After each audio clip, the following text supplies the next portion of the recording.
क्या बिहार की राजधानी पटना के आलीशान और चकाचौंध से भरी ब्यूटी पार्लरों के पर्दे के पीछे कोई ऐसा खौफनाक और गंदा खेल चल रहा है जो इंसानी जान की कीमत महज 10,000 रुपए तय कर देता है? क्या कोई शख्स सिर्फ घर से दही खरीदने निकलता है और चंद मिनटों में उसका ऐसा किडनैप होता है कि 5 दिन बाद उसकी लाश एक ऐसी हालत में मिलती है जिसे देखकर डॉक्टरों की रूह भी कांप जाए। आखिर पटना के बीचों बीच चल रहे इस रैकेट का विरोध करने वाले बंटी को इतनी बेरहम मौत क्यों दी गई? क्यों कातिलों ने उसकी हत्या करने के बाद उसके चेहरे को इस कदर मिटाया कि उसकी आंख और नाक की पहचान तक मिट गई? आज हम इस हत्याकांड की केवल ऊपरी खबरों पर आपको नहीं बताएंगे, बल्कि इस वारदात के पीछे छिपे उस रसूखदार सिंडिकेट का पर्दाफाश करेंगे जो पटना के बड़े बड़े कमर्शियल कॉम्प्लेक्स में ब्यूटी पार्लर की आड़ में जिस्म फरोशी का धंधा चला रहा है। हम समझेंगे बंटी की मौत के 7 दिनों तक पुलिस आखिर क्यों खामोश बैठी रही और अचानक ऐसा क्या हुआ कि सेंट्रल एसपी ममता कल्याणी के नेतृत्व में पूरे शहर के 50 से अधिक ठिकानों पर एक साथ सर्जिकल स्ट्राइक करनी पड़ी।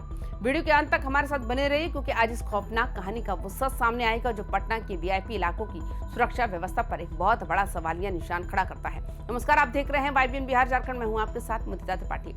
चलिए सबसे पहले इस पूरी क्रोनोलॉजी को समझते हैं कि आखिर 6 जुलाई की रात को पटना जंक्शन के पास क्या खेल चल रहा था। बंटी जो अपने इलाके में चल रहे एक अवैध सेक्स रैकेट और असंदिग्ध गतिविधियों के खिलाफ लगातार आवाज उठा रहा था, वो उस रात घर से महज दही खरीदने के लिए पटना जंक्शन के पास टाटा पार्क के पास समीप गया।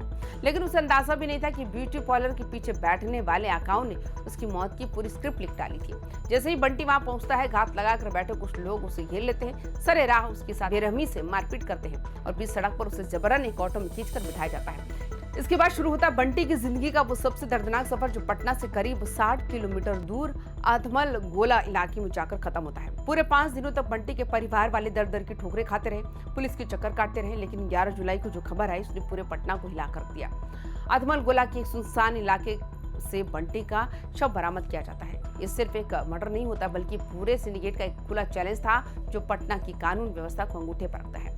जब डॉक्टरों की टीम ने बंटी के शव का पोस्टमार्टम किया तो जो रिपोर्ट सामने आई वो रोंगटे खड़े कर देने वाली थी। कातिलों के भीतर बंटी को लेकर किस कदर नफरत और गुस्सा भरा था, इसकी गवाही उसकी लाश से थी। डॉक्टर के मुताबिक बंटी के शरीर में कोई गोली वोली छर्रे या नहीं मिले थे, बल्कि उससे किसी मॉडर्न हथियार से नहीं मारा गया। उसकी हत्या ईंट पत्थर और भारी वस्तु से पीट कर मारा गया था। बर्बरता का आलम यह था कि बंटी का चेहरा भी पूरी तरह से बिगाड़ दिया गया था ताकि कोई उसे पहचान न सके। कातिल इतने शातिर और शातिर दिमाग के थे कि उन्हें पता था कि बंटी के दाहिने हाथ पर एक खास टैटू बना हुआ है जिससे उसका पहचान हो सकती है। उन्होंने उसे भी किसी तरह मिटा दिया।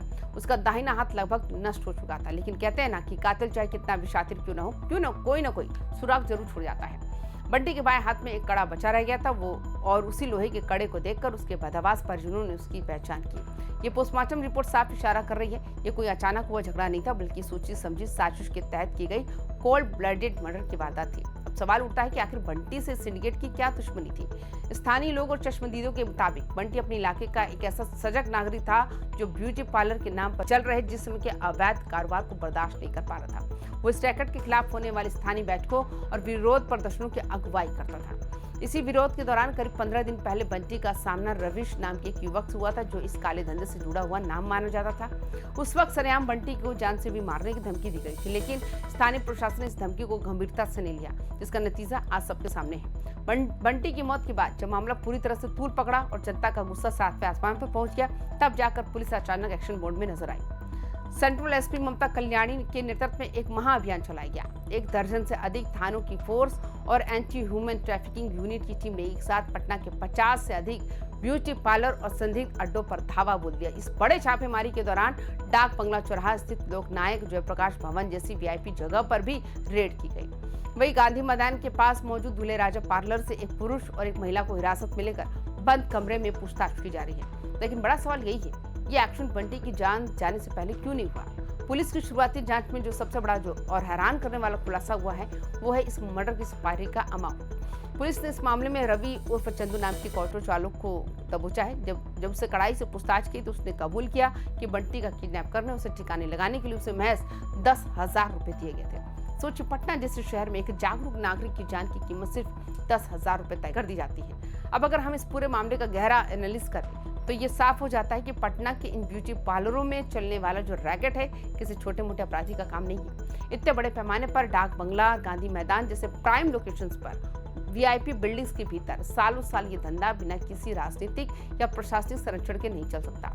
बंटी की हत्या ने उस नेक्सस को बेनकाब कर दिया जो सफेद पोशों और अपराधियों के बीच बना हुआ है। पुलिस ने भले ही एक ऑटो चालक को पकड़कर अपनी पीठ थपथपा ली हो, लेकिन असली मास्टरमाइंड वो रविश है जिसने धमकी दी थी, और वो रसूखदार मालिक जो इन पार्लर्स के पीछे बैठकर करोड़ों का टर्नओवर बना रहे हैं, वो अभी पुलिस की गिरफ्त से दूर है।